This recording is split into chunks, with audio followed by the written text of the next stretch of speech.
سال 2011 بود اومدم کانادا. اومدم برای فوق لیسانس. ویزای دانشجویی بود، ویزای دانشجویی تبدیل شد به ویزای کاری، ویزای کاری تبدیل شد به در واقع همون PR. بعد از PR هم که دیگه موندیم اینجا. دلیل اصلی مهاجرت من ماجراجویی بود.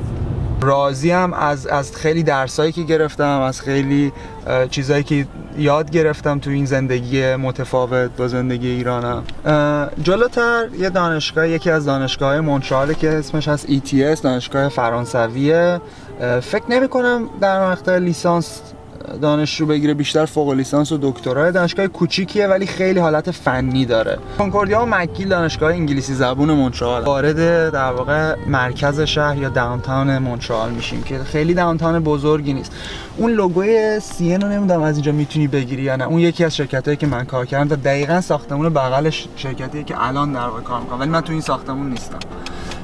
اینا اکثرا شرکت‌های بزرگی هست. یه آرم C بالاشه، اون آرم تیم حبز تیم هاکی مونترال که قدیمی ترین تیم هاکی تو کانادا هستش و خیلی هم یعنی پر افتخار ترین تیم هاکیه. خودم بگیرم، اینم شرکت خودم، شرکت خودت PwC شعبه مونترال. تو تابوس زدی شبها تماشا. مرکز اصلی بانک RBC که از مونترال شروع شده و الان ولی هد آفیس RBC فکر می‌کنم تو تورنتو هست. یعنی چی تو تورنتو؟ قربان.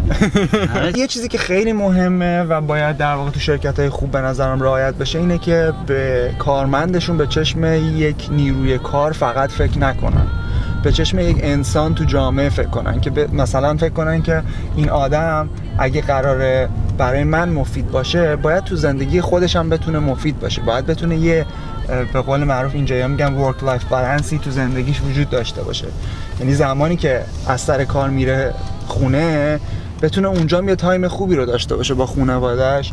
و خیلی از شرکت‌ها سعی میکنن کلی در واقع مزایا میدن به کارمنداشون برای اینکه بتونن اون تایمی که با خانواده‌شون هستن رو به خوبی بگذرونن. آفرین. حتی ورزش، اینسنتیوهایی برای ورزش میدن. دقیقاً. اگه بخوایم با ایران مقایسه کنیم، روابط کارمند با رئیس اینجا خیلی به نظرم بهتر از چیزی که تو ایران من خاطرم هست. ایران کار کردی؟ من ایران کار میکردم، آره، و تو شرکت بزرگ کار میکردم تو ایرانم. البته اونجا هم خیلی خاطره خوبی دارم و خیلی رئیس خوبی داشتم، همه چی خوب بود، ولی در کل فرهنگ کلی جامعه اینجا اینجوریه که رئیس هم مثل یه کارمند دیگه است و خیلی وقتا مثلا رئیست وقتی میخواد یه تصمیمی بگیره میاد اینجا با تو مشورت میکنه، یا اینکه خیلی سعی میکنه احترام بذاره. خیلی وقتا رئیس اینجا معمولا حالت کوچ یا لیدر داره.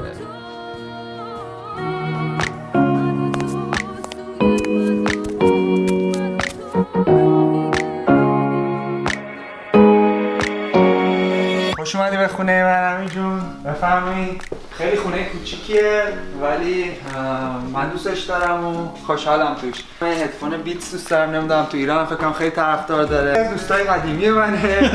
اندرویده. من برای یه مصاحبه کاری زمانی رفته بودم گوگل و اینو به من دادن. صندلی که اینجا هست خیلی قدیمی هم هست، یه صندلی که من خیلی باهاش حال میکنم. 3 و 4 رو اینا رو اینجا دارم. پلی استیشن بازی میکنی؟ من آره پلی استیشن خیلی بازی.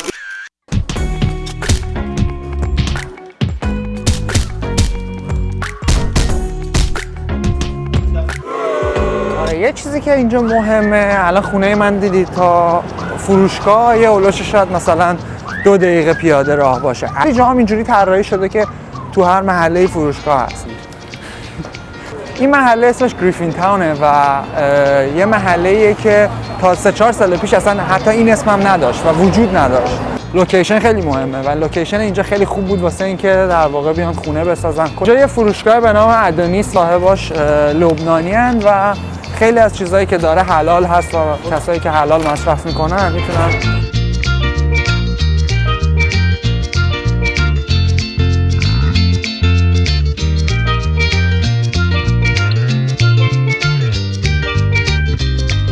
هزینه گروسری و مخارج خورد و خوراک چجوری؟ قیمت با کیفیت نمیاد ولی خب بیشتر موقعا به همین شکل هست که هرچی گرونتر باشه فروشگاه نه میخوام ببینم که هزینه خورد و خوراک ماهیانه برای یک نفر هفته‌ای مثلا $70. این قسمت یه یخچاله که فقط گوشتای حلال داره، روشون برچسب حلال زده شده. الان یه مثالش همین خریدی که کردیم، ما به اندازه 3 نفر تقریبا مرغ خریدیم که بریم باربیکیو کنیم با آسپاراگوس که هم مارچوبه است. کلا شد $25، 24 خورده. اگه بریم خونه یه باربیکیو درست کنیم.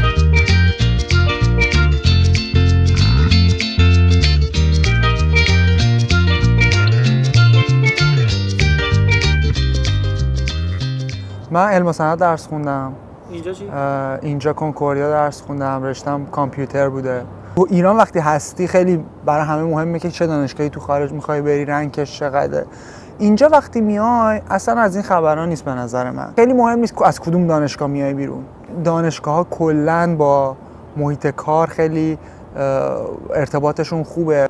مهم اینه که یه چیزی از تو دانشگاه یاد گرفته. نظرم معدل خیلی نقش کمی داره. تو وقتی ایرانی میخوای بیای اینجا، معدل خوب خیلی بهت کمک میکنه که پذیرش بگیری از دانشگاه.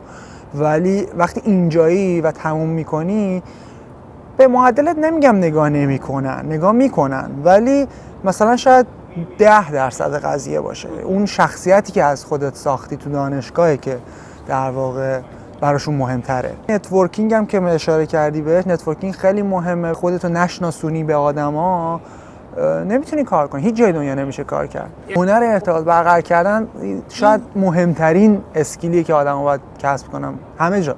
این با پارتی بازی چه فرقی داره؟ نتورکینگ با پارتی بازی چه فرقی داره؟ خیلی سوال خوبیه. شباهت‌های زیادی دارن ولی اختلافات زیادی هم دارن. نتورکینگ معنیش این نیست که یکی دستتو بگیره بذارت سر یه کاری.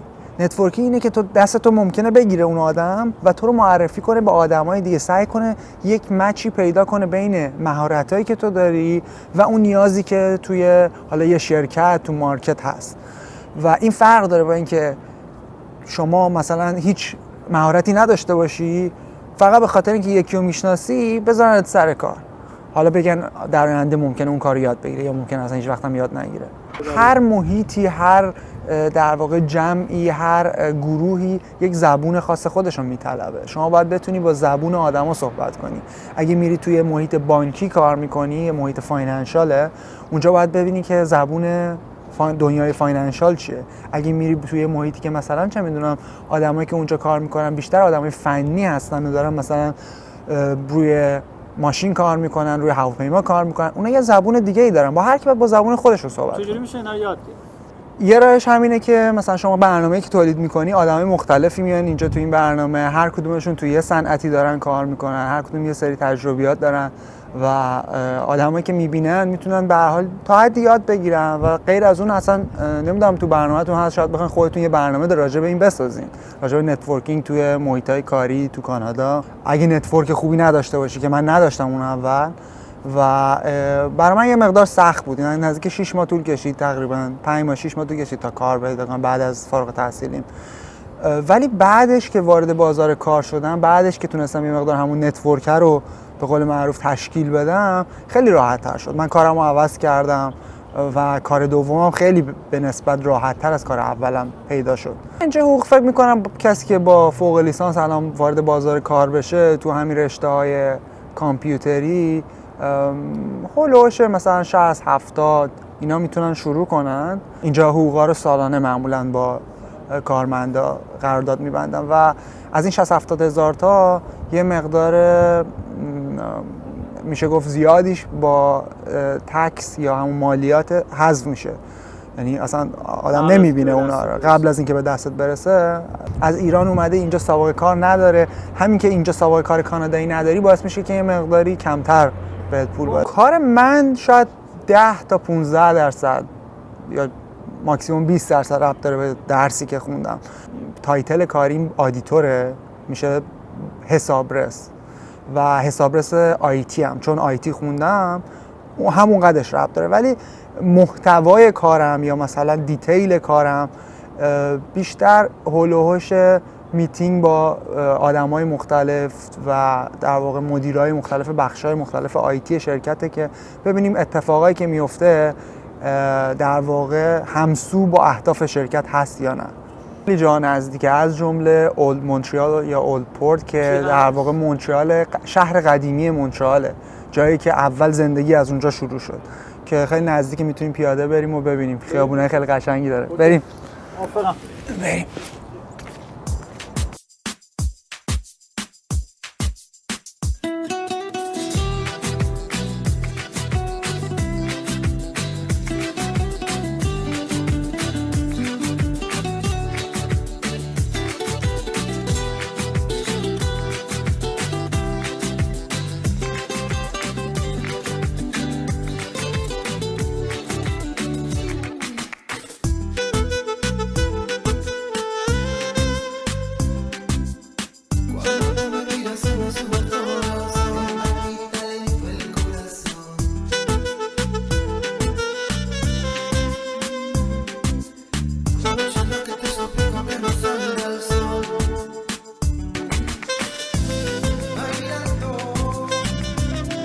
فاضله است اینجا که میگن؟ والا نه، اصلا مدینه فاضله که نیست.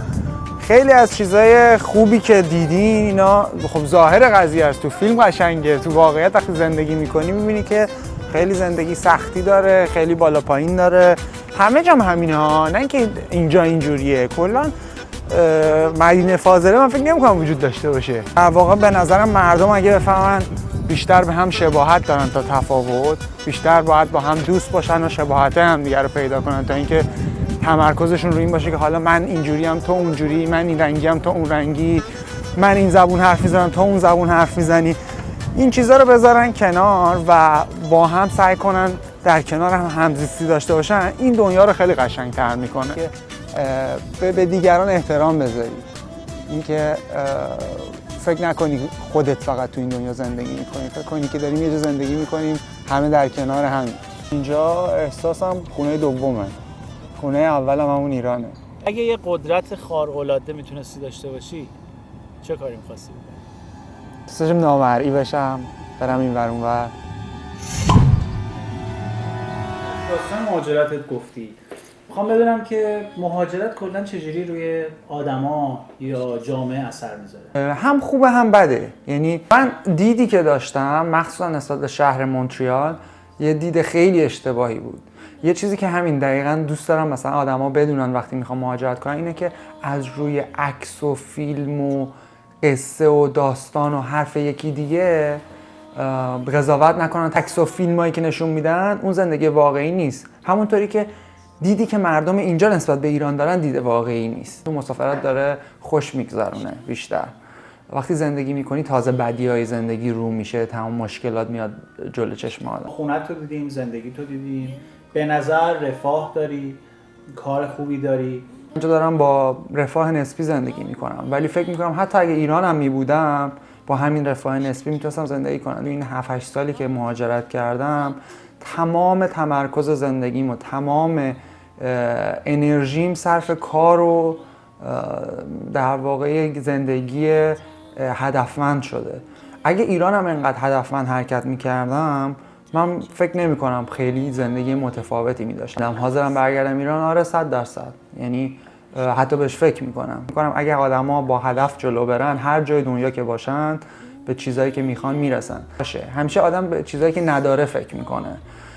اونجا خانواده هست دور و بر آدم، دوست و رفیق هست، زبون مادری هست که باش حرف میزنی. اگه بخوام روی صحبتم با کسایی باشه که فکر مهاجرت میکنن، اگه کسی زندگی شکل گرفته، اگه همه چیش رو رواله، فقط مثلا یه چیزای کوچیکی ناراحتش میکنه، شاید باید دوباره فکر کنه راجع به مهاجرت. خیلی چیزا رو ممکنه از دست بده و وقتی اومدم چیز زیادی نداشتم تو ایران. تازه میخواستم واقعا وارد جامعه بشم.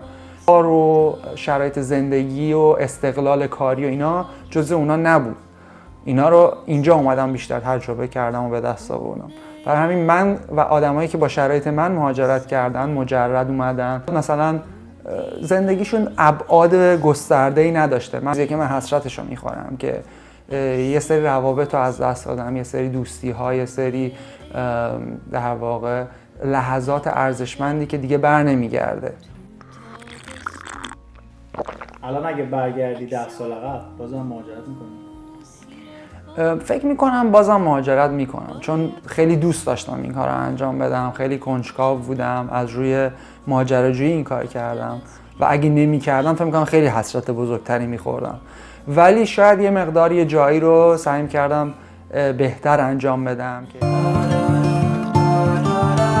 اینجا همون اولدپورت یا اولد مونتریاله که اینجا ببینی درشگاه هستن، یه سری اسب و درشگه هست، یه سری تابلو فروشی داره که نقاشی میکشن، کاریکاتور میکشن، آدمایی که آواز میخونن.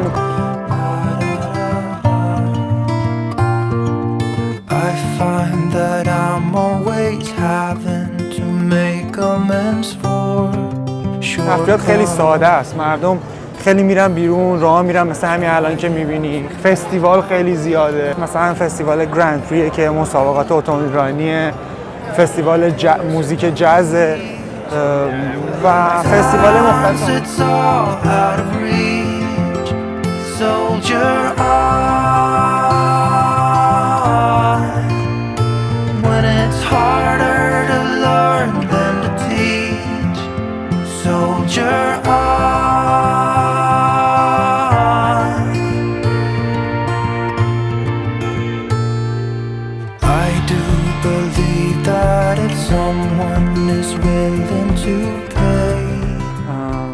یه سوال مهمی که میپرسم اینه که اگه میخوایم مهاجرت کنین بزرگترین دلیلی که تو ذهنتونه برای مهاجرت چیه؟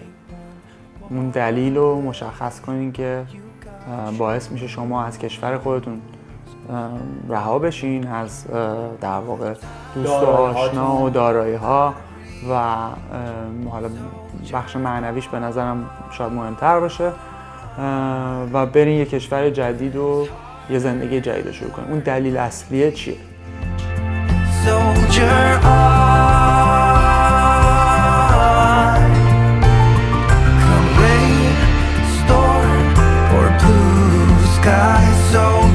on.